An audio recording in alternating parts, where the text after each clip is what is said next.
माघ मास महात्म्य अध्याय 8वां। हरे कृष्णा। यमदूत कहने लगा कि तुमने बड़ी सुंदर वार्ता पूछी है। यद्यपि मैं पराधीन हूँ, फिर भी तुम्हारे स्नेहवश अपनी बुद्धि के अनुसार बताता हूँ। जो प्राणी काया वाचा और मनसा से कभी दूसरों को दुख नहीं देते, वे यमलोक में नहीं जाते। हिंसा करने वाले वेद, यज्ञ, तप और दान से भी उत्तम गति को नहीं पाते। अहिंसा सबसे बड़ा धर्म, तप और दान ऋषियों ने बताया है। जो मनुष्य जल या पृथ्वी पर रहने वाले जीवों को अपने भोजन के लिए मारते हैं, वे कालसूत्र नामक नरक में पड़ते हैं और वहां पर अपना मांस खाते हैं और रक्तपीप पान करते हैं तथा पीप की कीच में उनको कीड़े काटते हैं। हिंसक जन्मांध, काने कुबड़े, लूड़े लंगड़े, दरिद्र और अंगहीन होते हैं। इस कारण इस लोक तथा परलोक में सुख की इच्छा करने वाले को काया वाचा तथा मन में दूसरों का द्रोह नहीं करना चाहिए। जो हिंसा नहीं करते उनको किसी प्रकार का भय नहीं होता। जिस तरह सीधी और टेढ़ी दोनों प्रकार की बहने वाली नदियां समुद्र में ही मिल जाती है, वैसे ही सब धर्म अहिंसा में प्रवेश कर जाते हैं। ब्रह्मचारी, गृहस्थ, वनप्रस्थी तथा यदि सभी अपने अपने धर्म का पालन करने और जितेंद्रिय रहने से ब्रह्मलोक को प्राप्त करते हैं। जो जलाशय आदि बनाते हैं और सदैव पांचों यज्ञ करते हैं, वे यमपुरी में नहीं जाते। जो इंद्रियों के वशीभूत नहीं है, वेदवादी और नित्य ही अग्नि अर्थात हवन आदि का पूजन करते हैं, वे स्वर्ग को जाते हैं। युद्ध भूमि में जो शूरवीर मर जाते हैं, वे सूर्यलोक को प्राप्त होते हैं।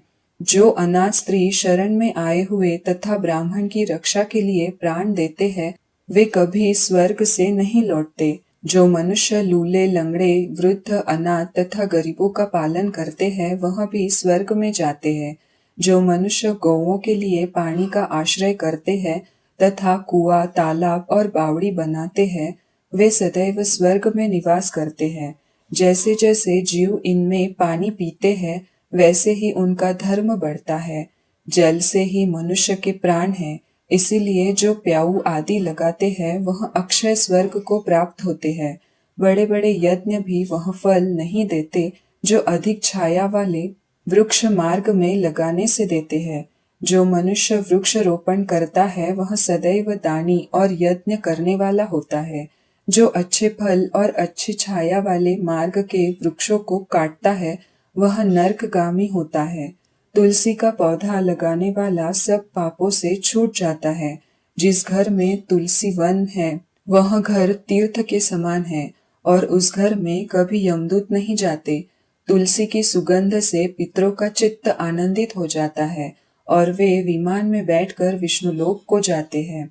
नर्मदा नदी का दर्शन, गंगा का स्नान और तुलसी दल का स्पर्श, यह सब बराबर बराबर फल देने वाले हैं। हर एक द्वादशी को ब्रह्मा भी तुलसी का पूजन करते हैं। रत्न, सोना, फूल तथा मोती की माला के दान का इतना पुण्य नहीं जितना तुलसी की माला के दान का है। जो फल आम के 1000 और पीपल के 100 वृक्षों को लगाने से होता है, वह तुलसी के एक पौधे के लगाने से होता है। पुष्कर आदि तीर्थ, गंगा आदि नदी, वासुदेव आदि देवता सब ही तुलसी में वास करते हैं। जो एक बार, 2 या 3 बार रेवा नदी में उत्पन्न शिव मूर्ति की पूजा करता है अथवा स्फुटिक रत्न के पत्थर से आप निकलते हुए तीर्थ में, पर्वत या वन में रखी हुई शिव की मूर्ति की पूजा करता है और सदैव ओम नमः शिवाय मंत्र का जाप करता है, यमलोक की कथा भी नहीं सुनता। प्रसंग, शत्रुता, अभिमान से शिव पूजा के समान पापों को नष्ट करने वाला तथा कीर्ति देने वाला 3 लोक में और कोई काम नहीं है। जो शिवालय स्थापित करते हैं, वे शिवलोक में जाते हैं।